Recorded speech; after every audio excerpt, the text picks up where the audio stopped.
part of the Press Play Podcast Network.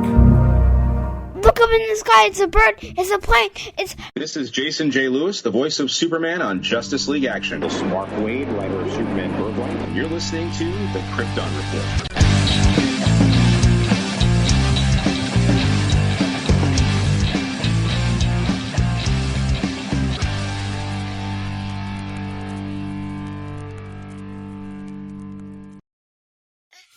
It's Superman Blue Tyler live on KR with... You're waking up to KR with Tyler and James here on the greatest podcast there is for DC Comics. Krypton Radio. You're waking up with Tyler and the James. Tyler and the James. Got your morning coffee and your bagel and donuts right here on KRRR. I don't even know what Right. Krypton Report Radio. Dum. Good morning, everybody. Welcome to the Krypton Report. I'm your host, Tyler, the Superman of Blue. And as you've heard his lovely masculine voice, James, the Superman of Red. Hey. What is up, buddy? What's going on? Oh, man, it feels good to be back. Like we talked about just, man, I know, Laura, we miss you, Tim. Never not give her credit. Yeah. Between just life and everything that's going on, like it's just been crazy, man. Like, keeping up with everything. So. I mean, yeah, life for us and life for everybody else. I mean, you know, they've got we got like so little news these days and like just struggling. Yeah, it's just, I mean, my new job just kind of worn me down to it. The kids getting over doing their play just kind of drained me. Like, I mean, it just, a lot going on, and we're getting back in the swing of things, and we got some news. First, some news with us. We're changing up some of our Patreon stuff. That's right. Laura's like, what? Yeah, what's this news? What you talking about, Willis? What are you talking about, Willis? Feast your eyes on what? It's like, so we had shows going on our Patreon. We are retiring Brian's High in the Car. We are going to be moving and doing our Supernatural podcast twice a month. And we might be doing twice a month for Krypton Report for a while because we really want to build up some comics. We want to build up some things, and we miss doing Supernatural. So these are some things we are working on here. And with the Requel podcast that I do will be expanded upon in the Patreon, but you'll also get it on the Press Play Podcast Network's Fanfare, our movie review podcast. So check that out. You'll be getting that there as well.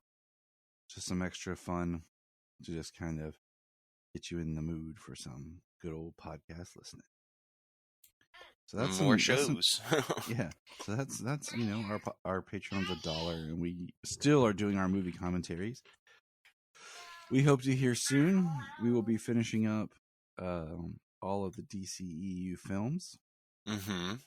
And that'll be fun because we'll be able to. The idea is with 2024, yes, we will do Aquaman just because of when Aquaman 2 releases. But once that is finished, we'll be just kind of, you know, fresh and, you know, really looking at DC and where it's been. So it's going to be a fun time. Yeah, I look forward to some you know, other DC movies from the past, talking about them, watching them, talking about them. And we're going to be focusing on that in 2024. It's kind of that, but we're also going to be focusing on comic book movies that people don't really talk about. I don't want to give examples, but we are going to discuss some things. We will do a special called The Year 1997 and what comic book movies looked like then. The Year of Spawn.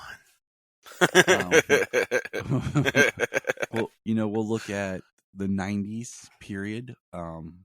So that means we'll talk about like The Phantom, The Shadow.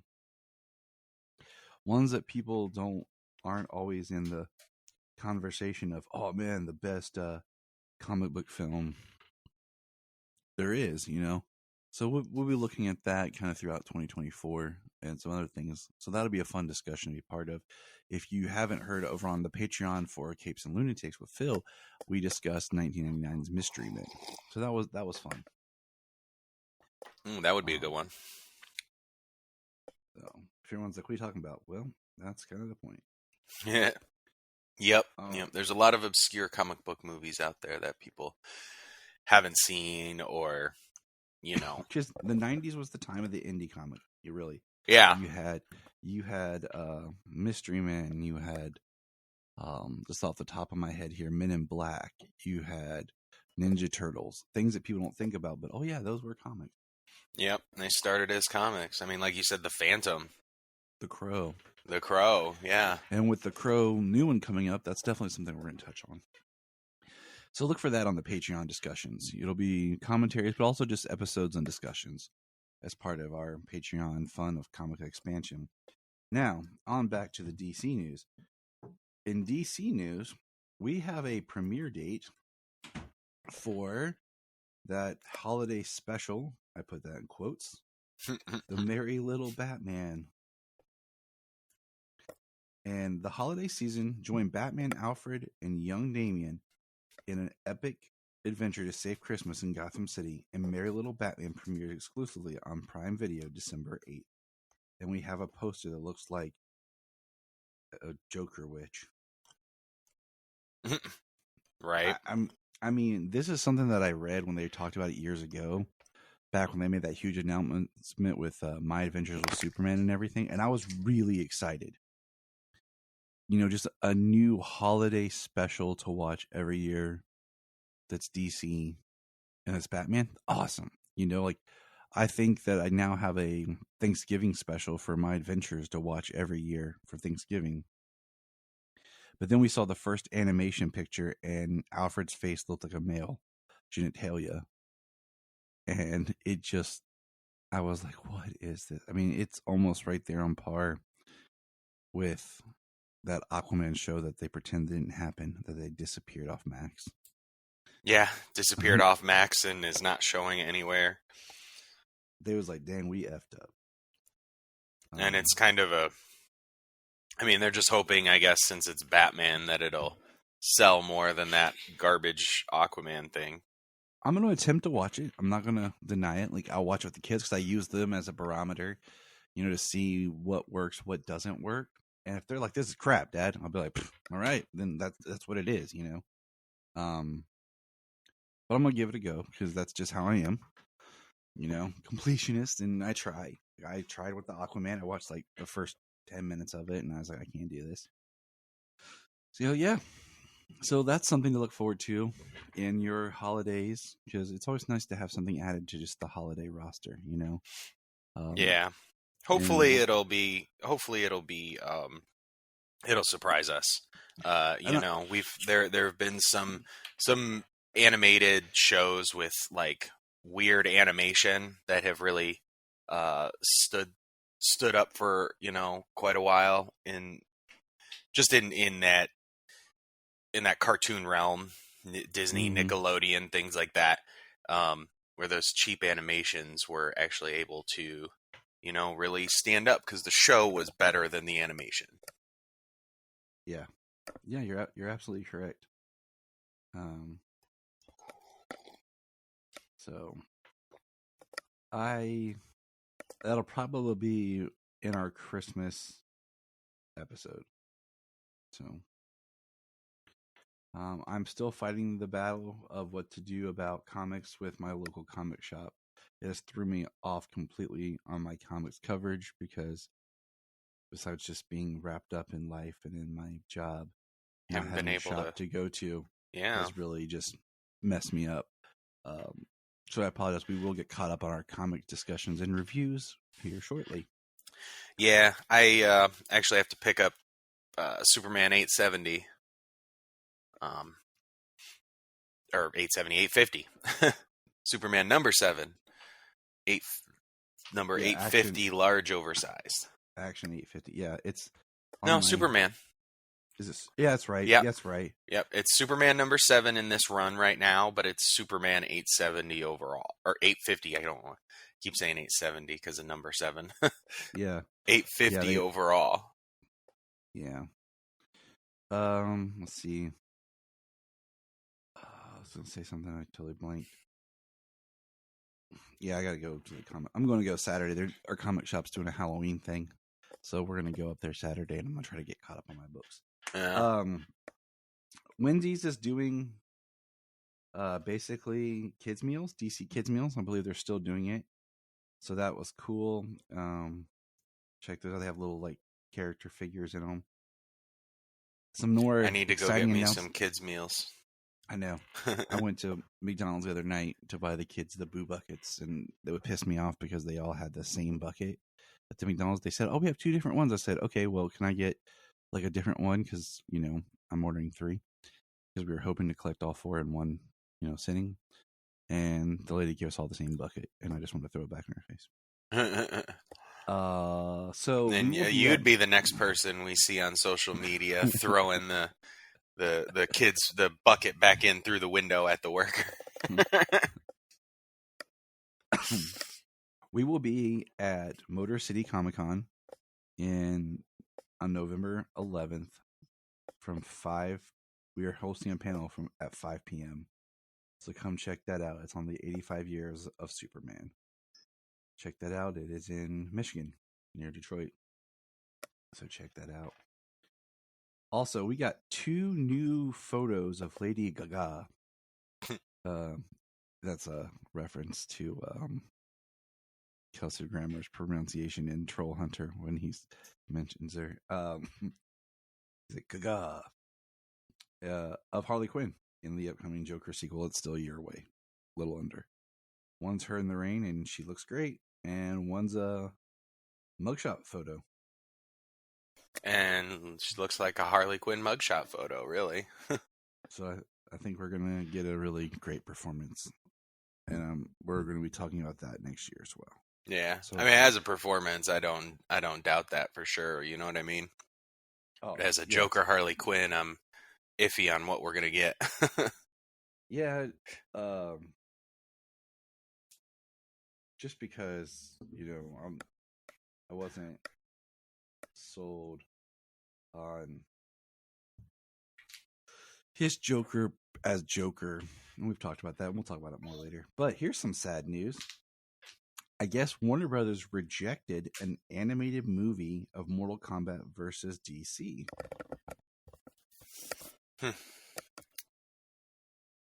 Seems like a win-win. I mean, well, Warner Brothers keeps putting out those Mortal Kombat animated movies. I mean, they've got to be doing okay in that, right? And the DC animated universe movies have been coming out since 2007. So they put out the 4th animated movie, and I didn't buy it. I want to watch it. Like, it's not to rent at Redbox, and it'll be streaming on Max on sometime, and I'm definitely going to watch it. I've enjoyed all 3 of there's Scorpion, and then there's the one like Defenders or something. It has Liu Kang on the cover. Mm-hmm. And then there's the Snowblind. And then the new one is Cage Match. Yeah. I think the only one I haven't seen is Snowblind. So, have you watched Cage Match? No. Up till. So I saw the first 2. I haven't seen Snowblind yet. And I haven't. Good. Yeah? Yeah. I do like them. They're pretty interesting. It's in my movies anywhere. You can check it out. Ooh, okay. I haven't been in there in a while. Let's see here. What other news I got? I have a lot. It's just trying to compartmentalize everything. This is an interesting little announcement. So New York Comic Con happened, and I'm trying to make sure I got as much of the news as possible. I probably missed some things, so I apologize if I did. But DC is officially done with Jeff Johns. So Jeff Johns moved into this new creator-owned thing called Ghost Machine with Brian Hitch, Jason Fabok, Peter Tomasi, Francis Manipul, Gary Frank, Brad Metzer, and more. And it just kind of feels like Image 2.0. Yeah. But it really feels like that wave of DC that happened that we all kind of just like fell in love with is leaving. Like Fabok hasn't done some DC work in a while. And no matter what you think of Three Jokers, his art is amazing. Mm-hmm. And I mean, I'm curious because we've all said that Jeff Johns is a great writer, but I've never written anything that Jeff Johns has done that's not DC based. Like, has he ever written anything outside of DC? I know he's written for Image. I know he's at least had a book or more over there with Image, but other than that, I mean, I've never read anything outside of his DC work.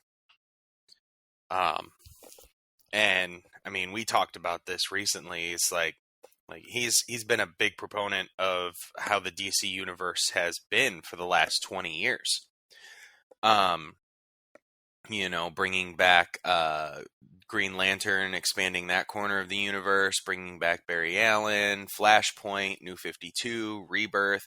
There's been, he's written so many things.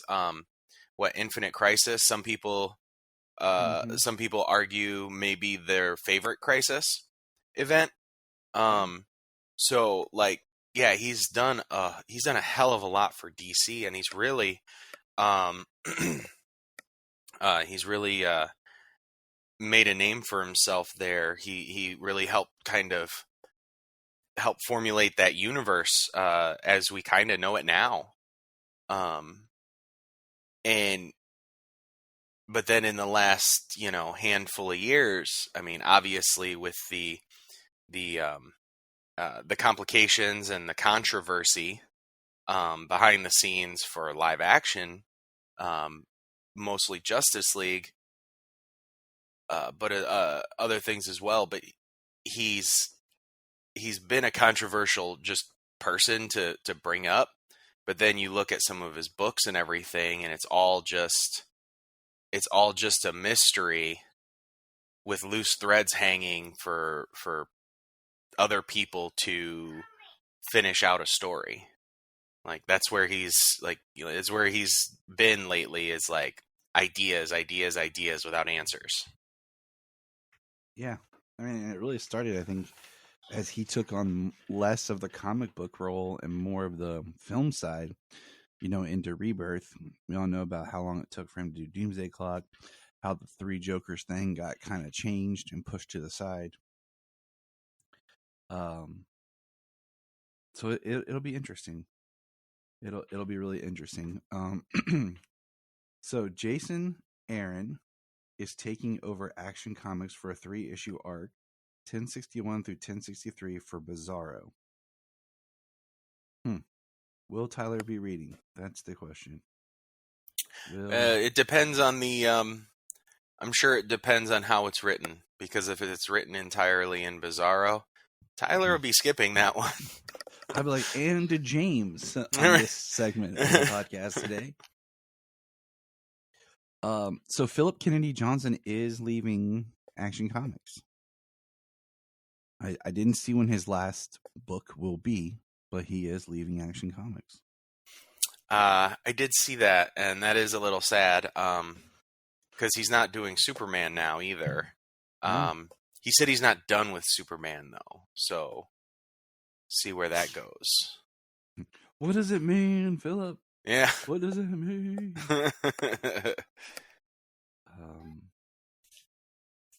So that is exciting. The DC, so just the DC Elseworlds brand is really coming back.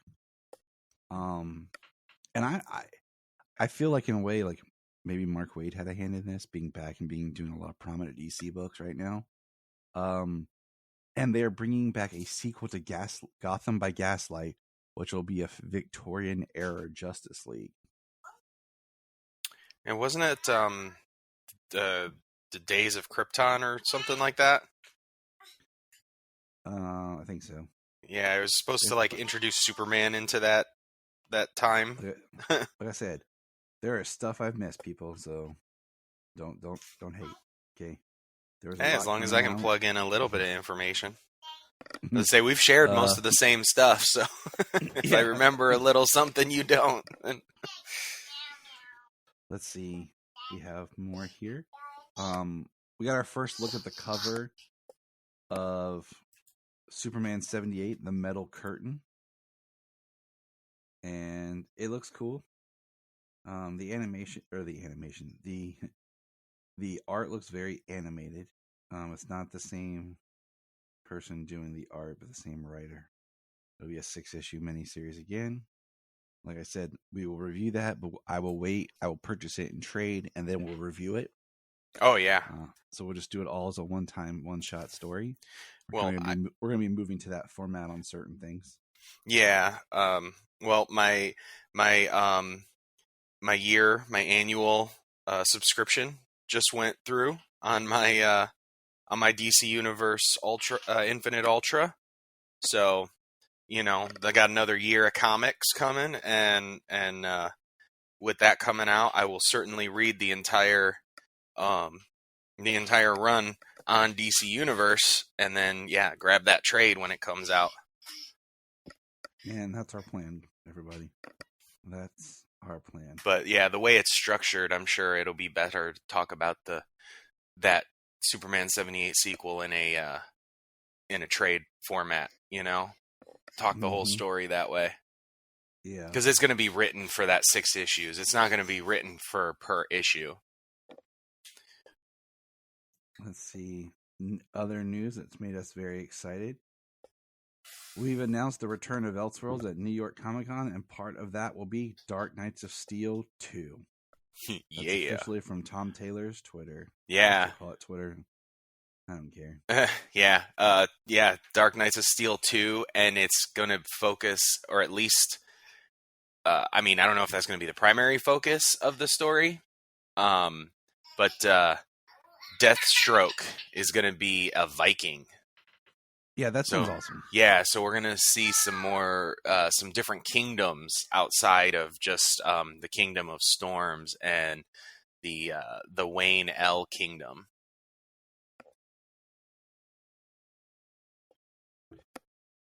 This excites me here. Okay, and this says rumor, so take it with a grain of salt, people. Scott Snyder is returning to DC to develop DC's own Ultimate Universe. I'm excited. I'm excited for that. I like Scott Snyder. I feel like in a way Scott Snyder's been doing that his whole career. Like, hey, this is my DC world over here, but I have it tied to everything. But I'm in my own pocket universe over here. Right. It would be really interesting to see him tackle more characters, more characters in the DC universe, especially in kind of an Ultimates way. I really did like the Ultimates. It was a really compelling, different, modern take, especially on the Avengers. Mm-hmm. And I've read some of the X-Men, but I haven't read enough of it, so I can't really comment. Ultimate Spider-Man was great. I enjoyed Ultimate Fantastic Four. I don't really remember much of Ultimate X-Men, and that was the Avengers stuff is kind of what the start of for the MCU was. Yeah. And like we said before, was had the New 52 kind of just been this complete reboot, kind of like the Ultimate, this side universe, maybe it had done better. So I'm kind of curious of what their plan and thoughts is for that. Yeah, but no, I'm definitely excited to see that. It is for comic book fans. It's always good to give a jumping on point, and starting another Ultimates universe. That's kind of what the Ultimate was over at Marvel, was this jumping on point that you could get in and start reading. It was different, it was modern, it was fresh, and you could really jump in without having to be weighed down by 85 years of history. Yep. So, I mean, that might be something to try for, especially since they're bringing back the Elseworlds brand. I mean, it's kind of like you can kind of have the Elseworlds brand. I don't see why you couldn't have the Elseworlds brand in a ongoing universe like that instead of just one-off stories here or there. I agree. I mean, and that's why it's going to be interesting to see where that goes. I think Elseworlds can be a powerful thing. Alora agrees with us. Yeah, I think she's interested in that idea. So I feel bad that yesterday was Wonder Woman Day, and I totally forgot. I've been that busy that 10/21 is supposed to be Wonder Woman Day, and I totally forgot, and I feel horrible. So I made a note in my recurring note in my calendar to celebrate next year. But McFarlane released its look at its upcoming Wonder Woman figure, and it looks pretty dope. Yeah, it looks like it's from that Tom King run that's just beginning for Wonder Woman, which actually I think is my next issue up on my queue in the app. Number 1 just dropped. Yeah, I read it. It was interesting. I have thoughts, and it deals with my thing of I think Wonder Woman's a very difficult character to write. Well, you know what? What's really cool, considering that yesterday was Wonder Woman Day. Yesterday was also Alora's 2nd birthday. She turned 2 yesterday. Her birthday is on Wonder Woman Day. Yeah. So we will definitely know. I'll definitely have to lean into that moving forward. Guess what she's getting next year. Yep, guess what she's getting next year. I don't care if she wants puppy dog pals for her birthday party. Wonder Woman.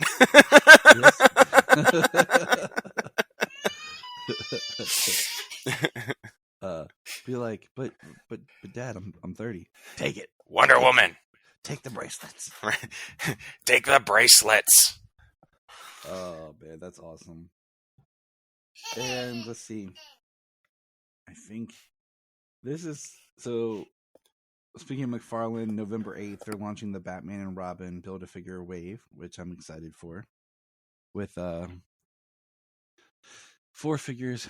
It's Batman, Robin, Batgirl, Poison Ivy, and Mr. Freeze as the Build-A-Figure. And I'm excited because like I have my own shelf that's like Batman, and I've been like getting the McFarlane live action versions of different villains, and so far I haven't had any duplicates. So it's gonna be kind of nice to just add another layer of movie Batman villains. Yeah, actually that line does seem kind of interesting. I mean, I want an Alicia Silverstone Batgirl. I want that Nightwing Robin, where he was Red Nightwing before he was Red Nightwing in the New 52, and Arnold Schwarzenegger's Mr. Freeze. They need to come out with a Jeep Swanson Bane, though. Yeah, they do. Maybe that'll be their gold. Label figure. Well, it also blows. I mean, just same thought process. It blows my mind they didn't do a Anne Hathaway Catwoman for the Dark Knight trilogy. Yeah. So it kind of whoa. Now, okay, so this last little bit of news here is I got a couple more things. So Matthew Vaughn has a new movie, director Matthew Vaughn, coming up, and he was talking, and he went back to like a pitch that him and Mark Millar had for a Superman trilogy. It was going to be a Superman trilogy with Lex, Zod, Brainiac, and the villains. And our biggest idea was Krypton doesn't blow up. It eventually does when Superman is grown up, and suddenly there's a mass exodus. And I was like, that just... Yeah. I'm like, man, that just goes back to that J.J. Abrams thing. Like, no. Part of the core of Superman's story is the planet has to blow up, and that's why he leaves. Yeah. So I'm guessing that pitch was heard by Warner Brothers people, and then when they were doing the Man of Steel pitch afterwards, and they were like, well, how's he supposed to go back to Krypton? It's because they don't give a shit. They didn't know that it's blown up and that it needs to blow up. Otherwise, why else are you sending him off planet? Yeah. Like, unless you're doing like this planetary civil war And Jor-El and Laura are just being like the greedy people, and they're sending their child away from the planet so that they're not involved in this, surrounded by this war. Not doing it for anybody else, only their child. It sounds horrible. It sounds stupid. just like the J.J. Abrams pitch. And then the last piece of news that we have, sadly, is we lost a Lois Lane. Phyllis Coats, at 96, has passed away. Phyllis Coats was in an episode of Lois and Clark, where she played Lois Lane's mom. Phyllis's real name was Gypsy. Oh, wow. I learned that. I did not know that. I learned that. You can see Phyllis as the amazing Lois Lane. I used to undervalue her, and I apologize because I've said she's my least favorite. No, she is great. Superman versus the Mole Man. Superman and the Mole Man. And the first season of The Adventures of Superman is where you can find Phyllis's performance. Nice. She was the last person of that cast to be alive. So now we have completely lost a part of Superman history and legacy. So Phyllis, rest in peace. Yeah. And now we're going to take a break, and you'll hear some cool things. So here we go.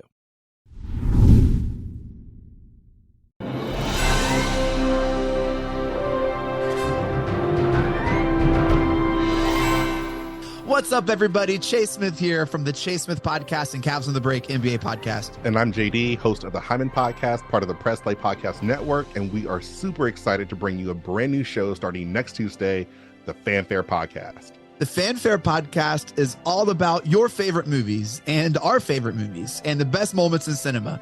To help guide our discussion, each episode will feature one classic, and we will grade this movie using a report card-like scale A through F. We're going to be grading categories like acting, directing, cinematography, the score, and even the movie poster itself. And when we're not featuring a movie report card, we'll be sharing our movie rankings, franchise deep dives, actor and director interviews, and everything in between. Movies have been a major part of our lives, and we cannot wait to share our thoughts with you. Our premiere episode will drop Tuesday, June 27th, and JD and I will be reviewing Raiders of the Lost Ark in preparation of the release of Indiana Jones and the Dial of Destiny on June 30th, the 5th installment of the franchise. Join us on the Fanfare Podcast, available on Apple Podcasts or wherever you listen to your podcast. Hello, Brooks here with the Books with Brooks monthly book club podcast. Here's how Books with Brooks works. We read one book a month, and then we talk about it. Classics like Stephen King's The Shining, debut novels like We Are the Brennans by Tracy Lang, and tons of other compelling, life-changing stories, one book and 1 month at a time. So come read along with us, and then listen in. Here at Krypton Report, we believe in the power of podcasting, the power of speaking your voice and speaking something that comes from you. So here's a couple of podcasts you can check out with people sharing their voice. I am Brian Peters, the creator and host of Gravely Amusing. For the past 30 years, I've studied the history of gods and monsters in pop culture and our world.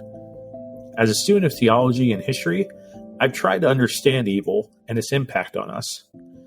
As a writer, I've tried to share this knowledge. As a comedian, I've tried to make people laugh as I do it. But as a man-child, I'm still that scared 7-year-old boy. Join me as I share the history of horror and sci-fi, discuss classic and modern pop culture, and share a creepy story or two. This podcast may scare you, it may horrify you, or it may leave you gravely amused. Listen to Gravely Amusing on Apple Podcasts, Spotify, iHeartRadio, and wherever podcasts are found. Follow us on Twitter at Gravely_Amusing or on TikTok at Gravely Amusing. Hi, I'm Taria Maynard, and this is my co-host, Jania Patrick. We're a couple of sisters in Central Ohio who created a podcast. Our podcast is called The Confessing Heretics. The basic premise of the podcast right now, as we see it, is we're going to talk to you guys about our stories in religion, would you say? This podcast is about sharing our truths, our religious traumas, and our histories. We'd love for you to join us on our journeys as we talk about our pasts and discover more about ourselves along the way. We will be featured on Facebook, Instagram, TikTok, and YouTube. Just look for The Confessing Heretics. We have a $1 Patreon. Yes, I know everyone asks for money, but our $1 Patreon each month gets you commentary tracks for releasing movies, DC movies. It gets you my requel series where I pitch ideas about movie sequels, prequels, or whatever. It also gets special bonus episodes of whatever else some of the friends of the network chime in and drop. So check that out for $1 a month. That's all we ask. Keep it cheap, keep it simple, and help us keep going. Check out the link in the show notes or Patreon Krypton Report. Follow the link in the link tree or in the show notes below, patreon.com/Krypton Report. This is Dan Jurgens, and if you want to have a good time, keep listening to the Krypton Report. And we're back. Woo, back to Tyler and the James. AR. I don't know why I'm like in this radio. I was gonna say we're gonna have to come up with some kind of radio introduction. Like I got a station around here, and it's Dave and Chuck the Freak in the morning. So I'm just like, it's Tyler and the Japes because it makes no sense. You're like, you make like some, like, I always think about Mr. Pig and Mr. Scream or whatever from Wayne's World 2. Okay. Like, yeah. But whatever. It's weird. Okay. So we've started our quest into Justice League Action. It was part of our October initiative. And here we are, like, at the end of the month. We've only put out like 2 episodes because we put out some Patreon. We do have me and Solomon checking out The Batman versus Dracula. And what's labeled, like, it's weird. We talked about this. I'm going by the IMDb post and how it is kind of on IMDb it's broken up, but on my stuff it's different. So just have to follow along best you can. People look for titles depending on where you're streaming, because technically the first episode is 4 episodes. And that's how they released it, but then some things show it as the individual 4. So the next episode is Follow That Space Cab, which some places is episode 2. But Superman and Hawkman receive the help of an honorable space cab driver as they try to protect Mr. Mind from being captured by Lobo. All right. James's man, Lobo. La Hobo. This one is cool because, like, it's just like we talked about before. Like, it's cool because it's random. And, like, it doesn't have, like, exact connective tissue. But it's just nice because it is, you never know what the episode's going to be. Like, I was like, oh, Lobo. Yeah. And this episode technically dropped January 21st, 2017. With the space cabbie being voiced by Patton Oswalt. Yeah, that was the surprising one. You know that voice anywhere. Oh, yeah. One of my favorite parts in this episode is that Superman does the crushing the coal to make the diamond thing to pay the cabbie. Because, like, his cab gets tore up and Hawkman and him are battling and they're trying to protect Mr. Mind. And so he's like, money? And they're like, And Superman's like, yeah, hold on. Yeah. Whoa. Ta-da. Allura Tripp. She's all good. Good. Finding her Wonder Woman powers. Yeah. No, it's pretty, it's a fun episode. It's actually an episode I've seen multiple times. Not particularly like seeking it out, but anytime you start it, it's being that second episode you see it. Yeah. I'll tell you the one that I've seen the most when we get there because Solomon loved it. I was gonna say, what is it? The video game one? Dang it, James! I like that one too. Well, I look forward to getting to that one.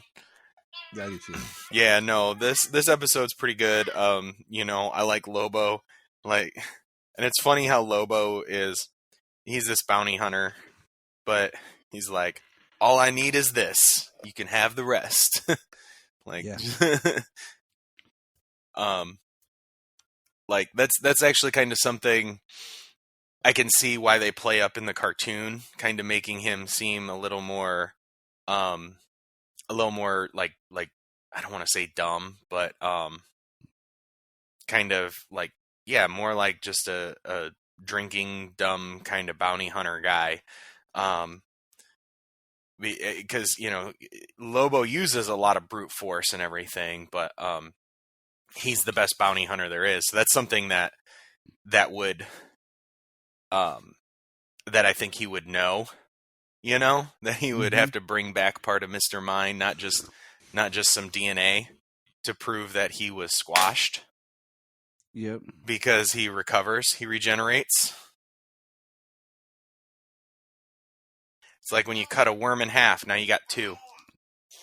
Yeah. It is true. But yeah, Lobo, he always cracks me up. Yeah. This episode really gives you the Justice League action portion. Like it's action from the get-go. From the time Superman smashes into that cab until the end. Oh yeah. Superman, Hawkman versus Lobo and another bounty hunter. I mean, it's intense. So, yeah. I like this one. Yeah, it's a good episode. It's definitely in a childish realm, just the way Mr. Mind is like, ha! I mean, especially when he regenerates at the end. Yeah. Like, what do we expect? So, yeah. Yeah, I don't know very much about Mr. Mind. I know he is like this primordial creature, and he's like immortal and has lasted like forever. But I really don't know what he can do and what he's about. Like, I was looking forward to maybe seeing that in the films, but we're farther away from that now than we ever were. It's one of those things, like it's been retconned and changed because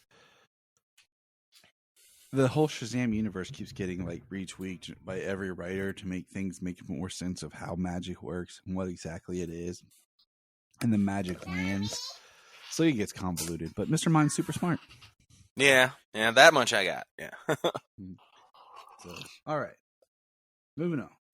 The next episode was one that I thought was cool because it was the Nuclear Family, and this says it was aired January 28th, 2017. Firestorm's family values: the heat is on when the Justice League enlists the help of Firestorm. Taking a trip where it all began, Firestorm encounters a not so all-American family.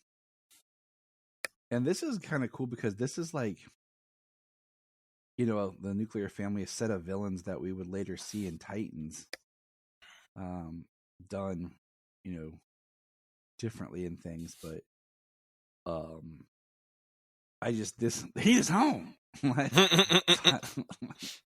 I love that it's, this episode is basically focusing on these like cybernetic nuclear fallout shelter surviving machines that think they're a family, and it's basically about Firestorm. We see the Martin Stein inside his brain and everything, and the kid's got his little Davy Crockett hat, and it was just kind of neat because it's just Superman and Wonder Woman make an appearance at the end, Batman makes an appearance at the beginning and the end, but it's just kind of neat because yeah, holy cow. This is ironic. Just in, as we're recording, we got an alert with McFarlane's Lobo. Dang, James, you checking that out, man? Yeah, the Lobo figure. It's a gold label, Amazon exclusive, and it's Lobo and his Space Hog. I mean, that's just kind of weird, as we just talked about Lobo in this previous episode of Justice League Action. Yeah, I want to see that because I've been wanting to get the old Lobo figure, but now I gotta get the Space Hog one too. I'm just like, I thought it was super topical. We just finished talking about it and like, That's why I whoa, was it's like- right there. McFarlane heard us in the universe and was like, hey, guys. Make it happen. So, all right. Yeah, Nuclear Family. Great, fun episode. Heat is on! With our good friend Firestorm, which I think Firestorm is a character that gets regulated often and undervalued because so often does he just become like the Human Torch, but he's so much more.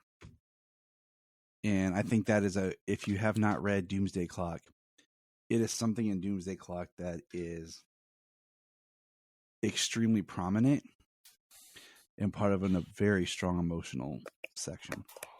So, highly recommend Doomsday Clock. Yeah. Speaking of our Jeff Johns earlier. Yeah, I know. And I mean, we talked about this, that next year at some point we'll be doing I don't want to say a deep dive, but we will be discussing Watchmen and all of its kind of stuff as we're supposed to be getting that Watchmen animated film. Right. Should be good. I don't think we've actually ever sat down and watched Zack Snyder's Watchmen. We haven't. We kept trying to find like a time. So like we're going to do that as part of our DC films, other DC films next year. And yeah, so Watchmen will be something to look forward to next year. I do want to make one more kind of sad announcement. It's been, as of this weekend, it's been a year since Henry Cavill's appearance in Black Adam.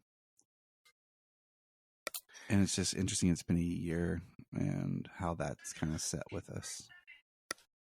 Yeah. I mean, I think we've been pretty clear on our feelings on that whole thing. I mean, we were really excited to have him back, only to have the rugs yanked out from underneath us. And I understand like where James Gunn comes from with I get it. I get it.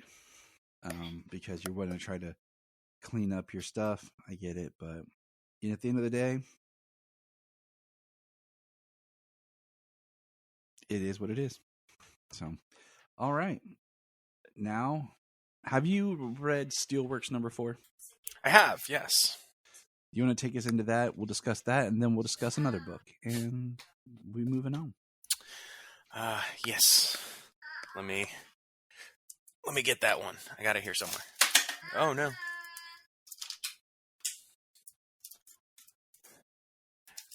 I had actually read it on the app, but I do have the book right here.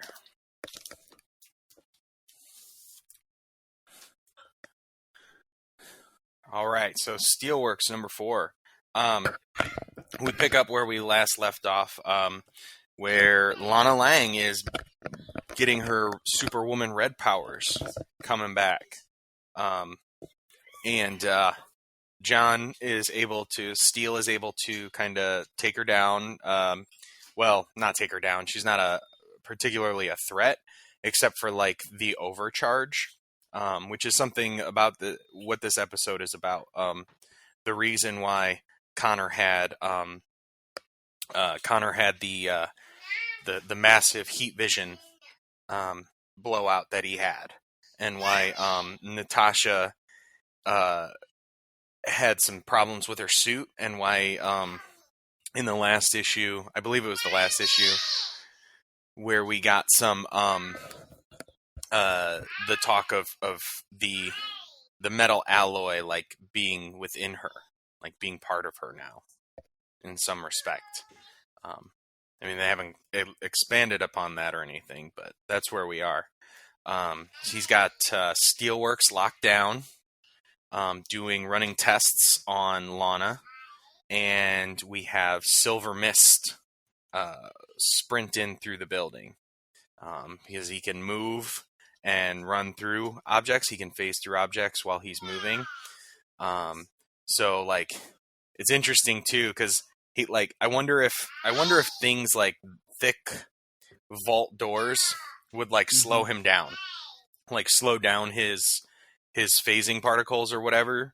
Like if he runs through it, like if he could get stuck. That's a very interesting concept, just because he's he's like run, you know, he's like run faster, run harder, you know what I mean? And Jump higher. yeah. Man, I'm not gonna let you poison me. Right. So everybody gets that, they're amazing. he gets through the vault, and he gets the 0 point energy reactor that he's looking for. But as the alarms go off, they go down. John goes down to the vault. You know, John's intelligent. He knows that he can't exit the vault with the reactor in hand. He would run through, and the vault and the reactor would stay put. So it appears he sets it up for to be destroyed, to blow up, and he throws it out to get destroyed as he runs and makes his escape out of steelworks. But John hid the real 0 point reactor, a 0 point reactor, in a family photos vault, hiding in plain sight. So like a little safety deposit box. So it wasn't out in the open. It was just a decoy.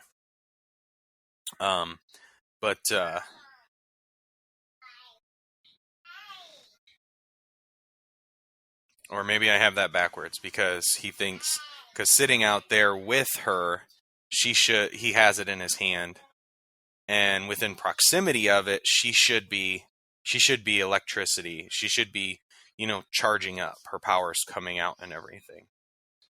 I always find the red, like the idea of like Lana Lang, Superwoman, fascinating. Yeah, I wonder if they're gonna ever do the Superwoman red and blue again. If Lois is gonna charge up too, you know what I mean? Like if she got in proximity of this, because it's the thing that created this was the Genesis from Warworld.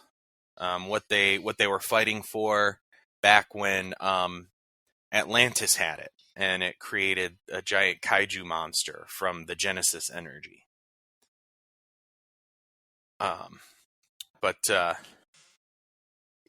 Walker, he has a team infiltrated to go in and clean up, and he's able to sneak people in and get the things that he needs, and he's got it. He's got the 0 point energy reactor. This is now the fun begins. Next, Mech Madness. Oh joy! Yeah, be interesting. You know, the first few issues I think of Steelworks were heavy dialogue. You know, lots of world building, lots of setting up what John is trying to do. But I think it really has rolled into a good story so far in 4 issues now. All right. So, okay, here we go. It is time now to discuss a book that we have read that we've been trying to talk about. But we're just going to kind of do an over discussion of it. Let me pull up my notes. Just don't remember what my notes are. Lex Luthor, Man of Steel. All right, here we go.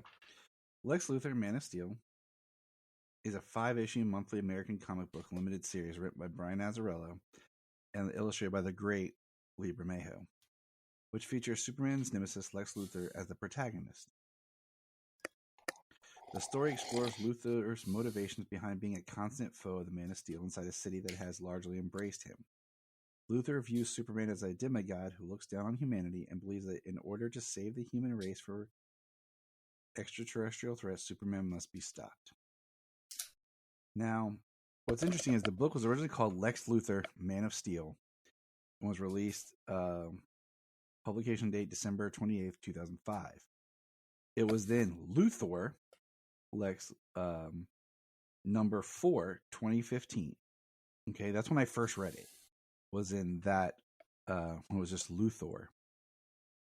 Then the version that I have that you, lovely man, got me was Luthor, the 10th anniversary edition, when it was now printed under the Black Label DC, which was July of 2019. Yes, we have the same trade, the Luthor Black Label book. Which is funny because it's the Luthor 10th anniversary edition, but it's like more than 10 years. Like 2015 when it became Luthor was the 10th year, but it's the same version, just now, different cover under the Black Label moniker. Yeah, just how Joker came out, on how they re-released Joker by Azzarello and Lee Bermejo. I don't remember if I have it under that cover or not. That is the cover I have my Joker under. I think I do have it under that one. Because I was just like buying trades up and I didn't realize it at the time because I was just recollecting. But this, I could say and read like this huge plot synopsis, but just what did you think about this book in general? Your thoughts? It's a pretty. Hold on. Yeah, you're fine. All right, we're good. Yeah, it's a very interesting book. You in the synopsis there, because it's from Luthor's point of view, he's considered like the protagonist of the story. Mm-hmm. And the way that Superman is drawn, he looks very much antagonistic to Luthor. His eyes are always red, the scene where Batman intercepts the kryptonite, and it seems like Superman is here to fight him now because of it. Mm-hmm. But the things that Luthor does in this book, the way he's threatening the scientists, the way he's got people holding others up like they were in a car accident. He's got his people holding him there at gunpoint to the head. He clones this woman, creates Hope. Yeah, I was going to ask you your thoughts on Hope. Yeah. He creates this character of Hope, which is basically a woman Superman analog of his own choosing, of his own design. And he's physically attracted to her. He ends up having sex with her and then sends her off to her death. That sounds about right. Yeah, he does. He sleeps with her and then sends her off to her death. She goes and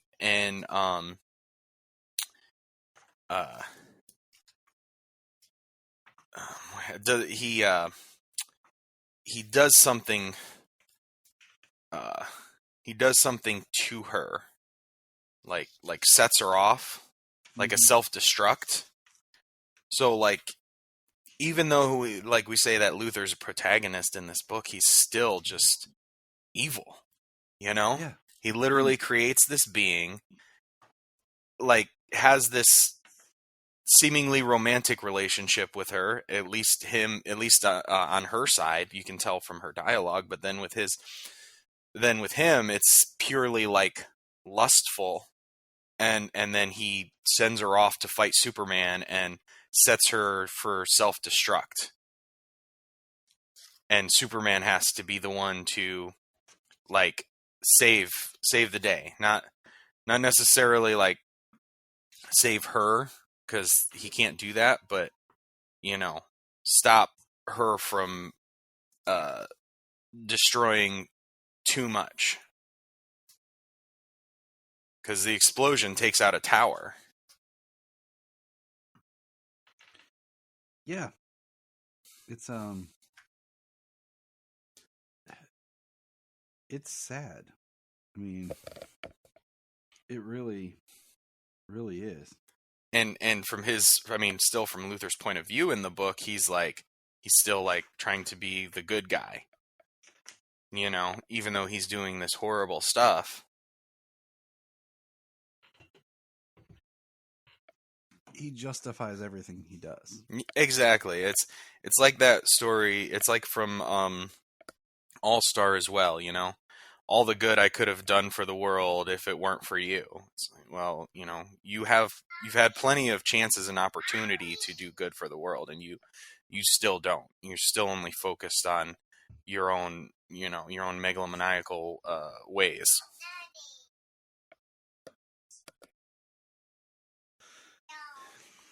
It's crazy, and it is, you know. It's a very good book. It's a very good read, and you know, I mean, he's one of our favorite artists. So the art is phenomenal the whole way. It's nice because he doesn't often do a full book. You know, it seems like more recently Bermejo has done a lot of covers, you know, alternate covers. There's the Superman number 7 has a cover that I have to go track down that I'm mad about because my comic book shop closed before I got it. And yeah, it's just frustrating because it's just one of those things like, oh, I love his artwork. Like, you know, Batman Noel is every year a read for us as a family at Christmas time. We'll get there probably eventually one day, but like his Batman Damned is interesting because it really feels like, I think if you start with Noel and then you read, I don't know if it'd be Noel into this, into Luthor, then to Joker, then into Damned, and then maybe Dear Detective, but there's definitely like a through line of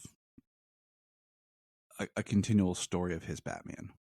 Yeah. Because Bermejo has his own Batman. And there's definitely from Joker into Damned. So For sure. Definitely that one. But this one just, you know, the way he draws Superman in it is like from Lex Luthor's point of view. So Lex is definitely always big, or Superman's always looks scarier and more menacing and more villainous because that's the way Luthor decides to show him. Yeah. Yeah, in Luthor's mind, Superman's the bad guy, holding him and the rest of the world back from being better.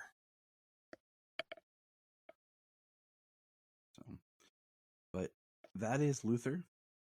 And I want to thank James and the Allure for being here on this episode of KRRR Radio. We're going to have to workshop that. Yeah, you're like, dude, just chill. Okay? But yes. So that is the episode for today. I hope you all enjoyed. We are back. We are working. Life is busy and complicated, but we do our best. So remember. Look up in the sky. We just want to say, if you've enjoyed this podcast, please check out other podcasts on the Press Play Podcast Network. If you are like Tyler and James and can't get enough super talk, check out these other podcasts. Digging for Kryptonite, Supergirl Radio, The Last Sons of Krypton, The Superboy Legacy Podcast, All-Star Superfans, Superman the Animated Podcast, The Aspiring Kryptonians, Always Hold On to Smallville, The Geek of Steel, and Truth, Justice, and Hope. Remember to check out Krypton Report on all social media platforms. Go to linktree.com/Krypton Report. You find all of our information.